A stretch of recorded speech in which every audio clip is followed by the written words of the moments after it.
बिहार में राजस्व एवं भूमि सुधार विभाग के जो तमाम हड़ताली कर्मचारी हैं, अधिकारी हैं, उनके लिए दांव खेला गया था। सम्राट चौधरी की तरफ से बताया गया था कि भाई आपका निलंबन वापस हो रहा है और आपकी मांगों पर विचार किया जाएगा, आप वापस आ जाइए। और उस वक्त ये कहा जा रहा था कि वो वापस आने के लिए तैयार हैं। लेकिन एक बार फिर सरकार का ये दांव खाली पड़ता हुआ नजर आ रहा है और ये तमाम हड़ताली कर्मचारी अधिकारी अब एक बार फिर से हड़ताल पर जम गए हैं। क्या है इनकी मांगे, क्यों ये वापस नहीं आना चाहते हैं और सरकार के पास अब क्या रास्ता बच गया है?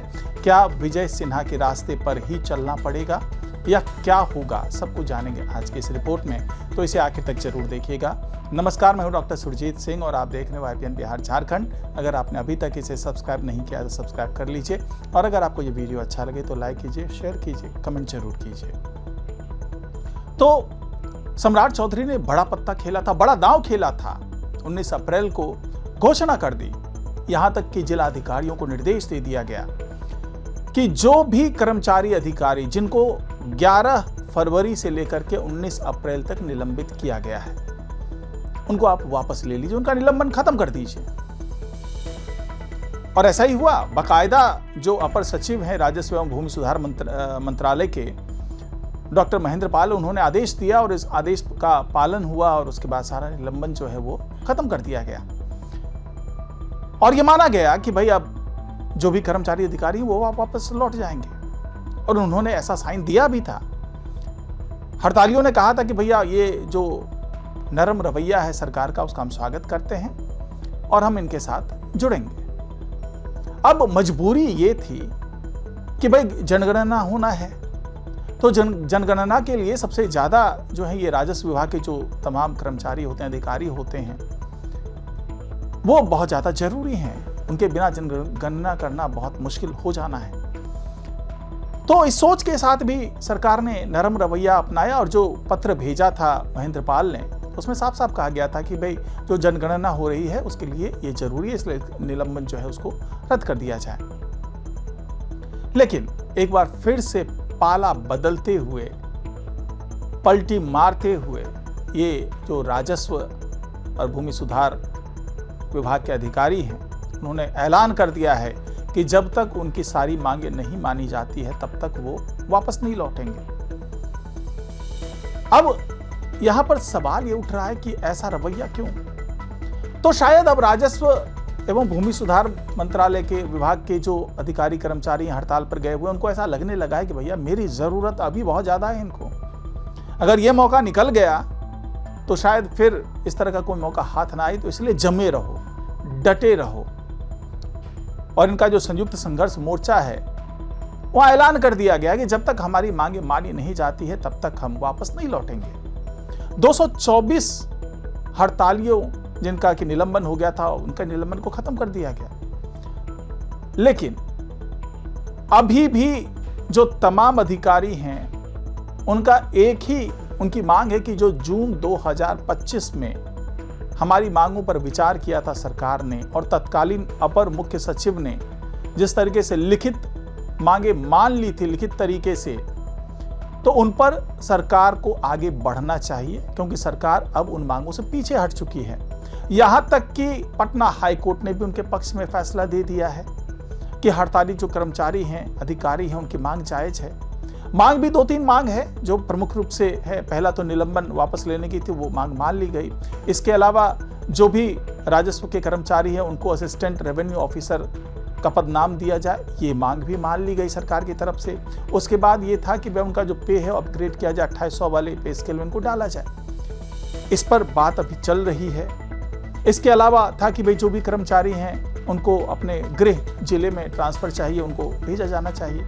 इसके अलावा पदोन्नति का अच्छा अवसर मिलना चाहिए।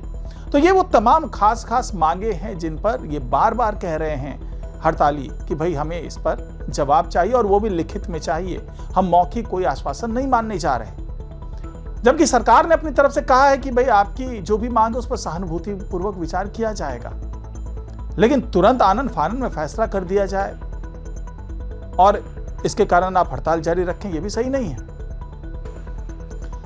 लेकिन पिछले दिनों जिस तरीके से ये देखा गया था कि भाई 19 अप्रैल के बाद से जो है दोनों पक्षों में नरमी आ रही थी, दोनों के रवैये में नरमी आ रही थी और माना जा रहा था कि हड़ताल खत्म हो जाएगी, क्योंकि सम्राट चौधरी खुद चाहते हैं कि हड़ताल लंबा ना खींचे।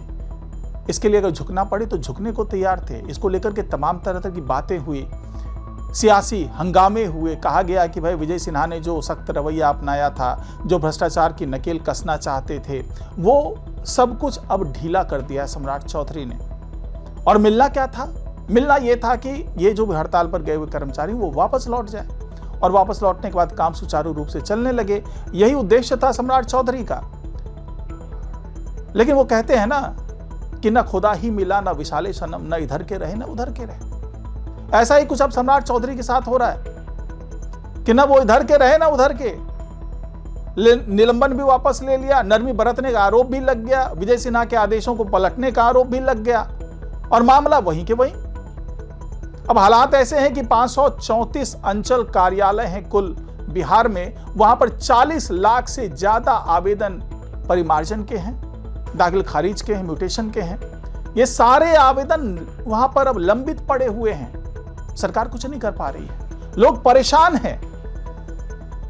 जमीन विवाद से जुड़े कई मामले लंबित पड़े हुए हैं, परेशान हैं, उनकी नापी नहीं हो रही, उस पर फैसला नहीं हो रहा। हालांकि बीडीओ को ये दिया गया था कार्यभार कि आप देखिए, पंचायत सचिव को कार्यभार दिया गया था कि आप इन मामलों को देखिए। रिटायर्ड जो भी रेवेन्यू ऑफिसर्स थे उनको वापस कॉन्ट्रैक्चुअल बेसिस पर लाने की बात चल रही थी। विजय सिन्हा ने यही तमाम आदेश दिए थे, लेकिन उस पर अमल तो हुआ नहीं। और धीरे धीरे ये जो लंबित मामले हैं उसके फाइलों की गट्ठर बड़ी होती चली गई। सम्राट चौधरी चाह रहे थे कि जल्दी से जल्दी इनका निपटारा हो जाए। सोचिए, 40 लाख मामले, आवेदन, सब कुछ लंबित पड़े हुए हैं। तो ऐसे में काम कैसे आगे बढ़े, जनहित से जुड़े मुद्दे को आगे कैसे बढ़ाया जाए, इस सोच के साथ सम्राट चौधरी चाह रहे थे कि हड़ताल खत्म हो जाए। लेकिन अब फिलहाल जो भी अधिकारी हैं, हड़ताल पर गए हुए जो भी कर्मचारी हैं, वो साफ साफ कह रहे हैं कि जब तक हमें लिखित आश्वासन नहीं दिया जाएगा, जब तक हमारी मांगों पर लिखित रूप से सरकार तैयार न हो जाए, तब तक हम अपने हड़ताल को खत्म नहीं करेंगे। तो क्या अब एक बार फिर से सम्राट चौधरी के सामने भी वही विकल्प बच गया है जो विकल्प विजय सिन्हा लेकर के चल रहे थे? क्या अब इन हड़तालियों की मनमानी का ठोस जवाब देने का समय आ गया है? क्या एक बार फिर से सख्ती बरतने की दिशा में आगे बढ़ना चाहिए? क्या एक बार फिर से वो तमाम नियम, कायदे, कानून की याद दिलानी पड़ेगी इन हड़तालियों को? ये सब कुछ जो चीज़ें हैं वो अभी विचार में है, सरकार इस पे बातचीत कर रही है। साथ ही अब जब कैबिनेट का विस्तार होगा, जब राजस्व एवं भूमि सुधार मंत्रालय को नया मंत्री मिलेगा, उसके बाद कई ठोस जो है वो फैसले लिए जाएंगे, निर्णायक फैसले लिए जाएंगे। लेकिन तब तक अगर ये हड़ताली वापस नहीं लौटे तो हो सकता है कि आनन फानन में सम्राट सरकार को कोई न कोई फैसला लेना ही पड़े। तो फिलहाल आज की रिपोर्ट में इतना ही। नमस्कार।